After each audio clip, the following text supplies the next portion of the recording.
नमस्कार. Kitchen with प्रणितामध्ये आज आपण बनवणार आहोत लहान मुलांच्या आवडीचा खाऊ, ते म्हणजे बिस्किट्स. आज आपण नाचणीचे बिस्किट्स बनवणार आहोत, तेही जरासुद्धा साखर न वापरता. विदाऊट ओव्हन अगदी 15 मिनिटांमध्ये ही बिस्किटं बनवून तयार होतात. चला तर मग वेळ न घालवता लगेचच पाहूया नाचणीचे बिस्किट्स कसे बनवायचे. सर्वात आधी इथे मी घरातील एका वाटीचा वापर करून पाव वाटी इतकं साजूक तूप घेतलेलं आहे. आता यामध्ये मी पाव वाटी इतकं बारीक चिरलेला गूळ घालणार आहे. ज्या वाटीने आपण तूप घेतलेलं आहे त्याच वाटीने आपल्याला बाकीचे सर्व इन्ग्रेडियंट्स घ्यायचे आहेत. आता हा गूळ आपल्याला तुपासोबत चांगला असा फेटून घ्यायचा आहे. 3 ते 4 मिनटं आपण हा गूळ फेटून घेतला. त्यानंतर यामध्ये मी घालणार आहे पाव चमचा व्हॅनिला इसेन्स, सोबतच दूध देखील यामध्ये मी घालणार आहे. सुरुवातीला मी 1 चमचा इतकं दूध घालणार आहे. दूध याकरता घालायचं आहे, आपण जो यामध्ये गूळ घातलेला आहे तो गूळ पूर्णपणे विरघळला पाहिजे. आता पुन्हा एकदा हे व्यवस्थित मिसळून घ्यायचं आहे.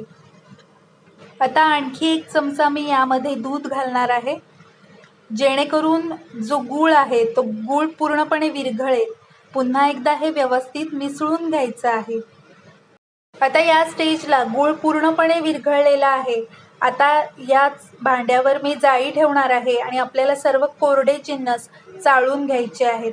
इथे मी 1 वाटी इतकं नाचणीचं पीठ घेतलेलं आहे, सोबतच अर्धा चमचा बेकिंग पावडर, सोबतच पाव चमचा खायचा सोडा आणि 2 चिमूट इतकं मी यामध्ये मीठ घालणार आहे. आता हे कोरडी जिन्नस आपल्याला चाळून घ्यायचे आहेत, जेणेकरून गुठळी राहणार नाही. असं पीठ चाळून घेतल्यामुळे बिस्किटंसुद्धा हलकी आणि क्रिस्पी तयार होतात. त्याचप्रमाणे आपण यामध्ये जो बेकिंग सोडा आणि बेकिंग पावडर घातलेली आहे ते सुद्धा व्यवस्थित एकजीव होतं यामध्ये. आता हे सर्व व्यवस्थित हाताने मिसळून घ्यायचं आहे आणि पिठाचा गोळा मळून घ्यायचा आहे. गरज पडल्यास यामध्ये तुम्ही आणखी दूध घालू शकता, पण इथे दुधाची काही आवश्यकता लागणार नाही. आता इथे मी पिठाचा गोळा मळून घेतलेला आहे. मऊसूत असा पिठाचा गोळा मळून झालेला आहे. आता आपण एक पूर्वतयारी करून घेणार आहोत. आज आपण ही बिस्किटं तव्यावर बेक करून घेणार आहोत. त्याकरता इथे मी तव्याला थोडंसं साजूक तूप लावून घेणार आहे. आता या तव्यावर झाकण ठेवून आपल्याला हा तवा 5 मिनिटं मंद आचेवर प्रीहीट करून घ्यायचा आहे. आता तवा प्रीहीट होईपर्यंत आपण बिस्किटं बनवून घेणार आहोत. छोटासा पिठाचा गोळा घ्यायचा आहे आणि असं गोल गोल करून घ्यायचं आहे.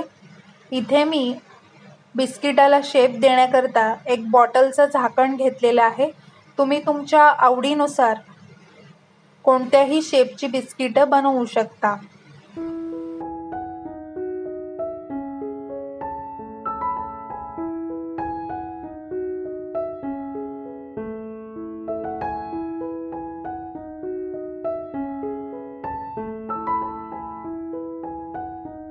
आता इथे मी राऊंड शेपचं बिस्किट बनवून घेतलेलं आहे. आता यावरती डिझाईन देण्याकरता इथे मी सुरीचा वापर करणार आहे. इथे आपलं पहिलं बिस्किट बनवून तयार आहे. अशा प्रकारे आपल्याला सर्व बिस्किट्स बनवून घ्यायचे आहेत. आता इथे मी सर्व बिस्किट्स बनवून घेतलेले आहेत आणि तवासुद्धा प्रीहीट झालेला आहे. आता लगेच आपण बिस्किट्स बेक करायला घेणार आहोत. एक एक बिस्किट आपल्याला तव्यावर ठेवायचं आहे आणि बरोबर 10 मिनिटं आपल्याला ही बिस्किट्स बेक करून घ्यायची आहेत. इथे मी मध्यम साईजचे बिस्किट्स बनवून घेतलेले आहेत.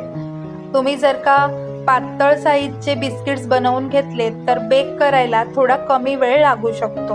आता यावरती झाकण ठेवून बरोबर 10 मिनिटं आपल्याला ही बिस्किट्स बेक करून घ्यायचे आहेत.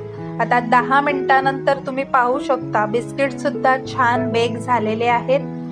आता हे बिस्किट्स आपल्याला एका प्लेटमध्ये काढून घ्यायचे आहेत आणि पूर्णपणे थंड होण्याची वाट पाहायची आहे. बिस्किट्स हे थंड झाले की छान असे क्रिस्पी तयार होतात.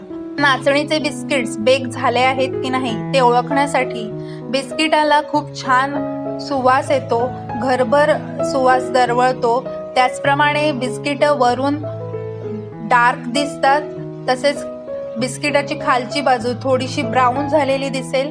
त्याचप्रमाणे बिस्किट्स इझिली तव्यावरून निघतात, तुटली जात नाहीत। इथे आपली छान अशी पौष्टिक नाचणीची बिस्किट बनवून तयार आहेत। एक बिस्किट मी तुम्हाला जवळून दाखवत आहे, बघा टेक्स्चर सुद्धा खूप छान आलेलं आहे। तुम्ही सुद्धा हे नाचणीची बिस्किट नक्की बनवून पहा।